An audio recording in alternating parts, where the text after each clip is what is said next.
안녕하세요. 4월 17일 월요일 날마다 주께로 큐티 가이드입니다. 함께 나눌 본문은 사무엘하 19장 9절부터 15절까지 본문이고요. 먼저 내용 관찰부터 살펴보겠습니다. 1번 다윗 왕을 도로 모셔올 것을 제안한 사람들은 누구입니까? 9절과 10절에 보게 되면 이스라엘 모든 지파 백성들이 변론하였다라고 이야기합니다. 즉 이스라엘에 있었던 모든 지파의 사람들이 심각하게 지금 토론을 하고 있는 거예요. 그 주제가 무엇입니까?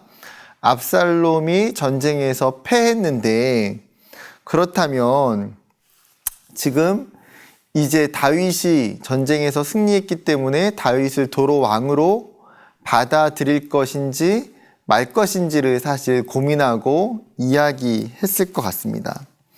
압살롬을 지지했던 많은 사람들의 입장에서는 굉장히 난감하게 된 것이죠. 그렇지만 결국은 그들의 어떤 결론은 무엇입니까?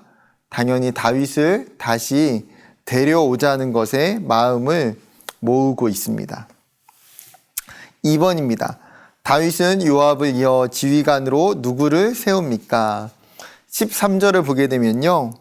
너희는 또 아마사에게 이르기를 너는 내 골육이 아니냐 내가 요압을 이어서 항상 내 앞에서 지휘관이 되지 아니하면 하나님이 내게 벌 위에 벌을 내리시기를 바라노라 하셨다 하라 하여. 지금 한 사람의 이름이 나오고 있죠. 13절에 아마사라고 하는 사람입니다.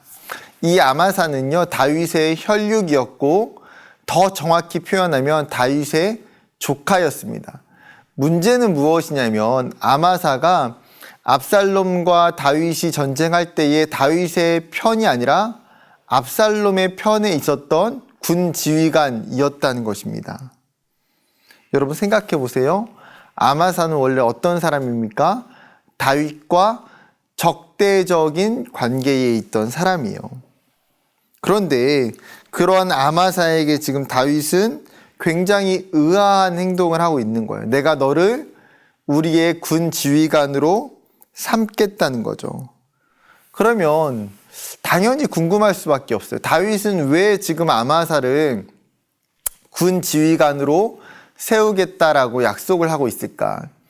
이 부분에 대해서 학자들은 두 가지 의견을 제시합니다.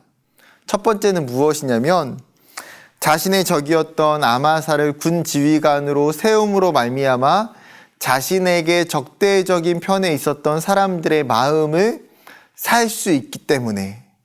두 번째는 이 아마사를 군 지휘관으로 세움으로 말미암아 지금 현재의 군 지휘관이었던 요압을 좀 경계하고 견제하려고 했던 의도가 있지 않았을까. 충분히 둘 다 어느 정도 설득력은 있어 보입니다. 그런데 사실 그의 계획은 하나님의 뜻이 아니라 굉장히 인간적인 계획이고 생각이었음을 나중에 알게 됩니다. 세 번째 질문입니다. 다윗이 요단에 이르자 그를 맞아 요단을 건너가게 하려고 길갈로 온 사람들은 누구입니까? 15절을 읽어보면요. 왕이 돌아와 요단에 이르매 유다 족속이 왕을 맞아 요단을 건너가게 하려고 길갈로 오니라. 지금 다윗이 요단에 올 때에 한 족속이 다윗을 맞이하러 나옵니다. 누굽니까? 유다 족속이라고 이야기합니다. 14절에는요. 유다 사람들의 마음이 하나같이 기울게 하매, 즉 유다 사람들의 마음이 변했다는 거예요. 유다의 족속들도 사실은요 다윗을 적대적으로 돌렸던 사람들이었습니다. 그런데 이제는 어떻습니까? 그들이 태도를 바꿔서 이제는 적극적으로 다윗의 편에 서고요. 다윗이 예루살렘에 돌아올 수 있도록 지금 도와주고 있는 것을 보게 돼요. 그런데 나중에 유다 지파의 이런 행동이 문제가 되는 건 무엇입니까? 다른 지파들이 항의를 하는 거예요. 너는 왜 우리들과 상의하지 않고 너희의 마음대로 그렇게 독단적으로 행동했느냐. 19장 43절에는 이렇게 이야기합니다. 이스라엘 사람이 유다 사람에게 대답하여 이르되 우리는 왕에 대하여 10 몫을 가졌으니 다윗에게 대하여 너희보다 더욱 관계가 있거늘 너희가 어찌 우리를 멸시하여 우리 왕을 모셔오는 일에 먼저 우리와 의논하지 아니하였느냐 하나 유다 사람의 말이 이스라엘 사람의 말보다 더 강경하였더라. 무슨 말입니까? 유다 지파가 전혀 다른 지파들과 협의하지 않고 어떤 부분에 있어서 독단적으로 지금 행동하고 있었다는 것을 지금 이스라엘의 다른 지파들이 불만으로 삼고 있었다는 거죠. 아무튼 다윗은 유다 지파의 주도하에 지금 다시 예루살렘으로 돌아오는 장면을 보게 됩니다. 마지막 한 가지만 더 생각해 봅시다. 4번입니다. 다윗에게 반역했던 사람들이지만 그들을 포용하는 다윗의 모습을 통해 용서란 어떤 것인지 묵상해 봅시다.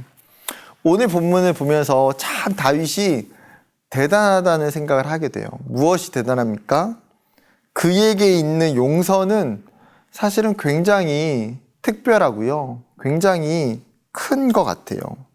지금 자신과 싸웠던 사람들 그리고 자신을 죽이려고 했고 자신을 배신했던 사람들을 어떻게 합니까? 다윗은 징계하지 않고 포용하고 있어요. 심지어 적극적으로 아마사 같은 경우는 지휘관의 자리까지 내주면서 약속하고 있는 것을 보게 됩니다. 여러분, 이 다윗과 이 장면을 보면서 하나 참 이렇게 도전이 되는 것은 무엇이냐면 우리의 삶에도 어쩌면 지금 당장에 보여지는 틀어진 관계가 끝이 아니다는 거예요. 다시 관계가 회복될 수도 있고요. 원만해질 수 있음을 보게 됩니다. 다윗과 아마사처럼 또한 다윗과 유다와 다른 지파들처럼 그것 가운데에 있었던 중요한 방법은 무엇입니까? 결국에는 다윗의 용서와 사랑이죠. 다윗이 그들을 용서해줬고 사랑해줬기 때문에 다시 틀어졌던 관계들이 조금씩 회복되고 하나 될 수 있었다는 것입니다. 사랑하는 여러분, 다윗의 이 본문을 보면서 우리의 삶을 또 되돌아봤으면 좋겠고요.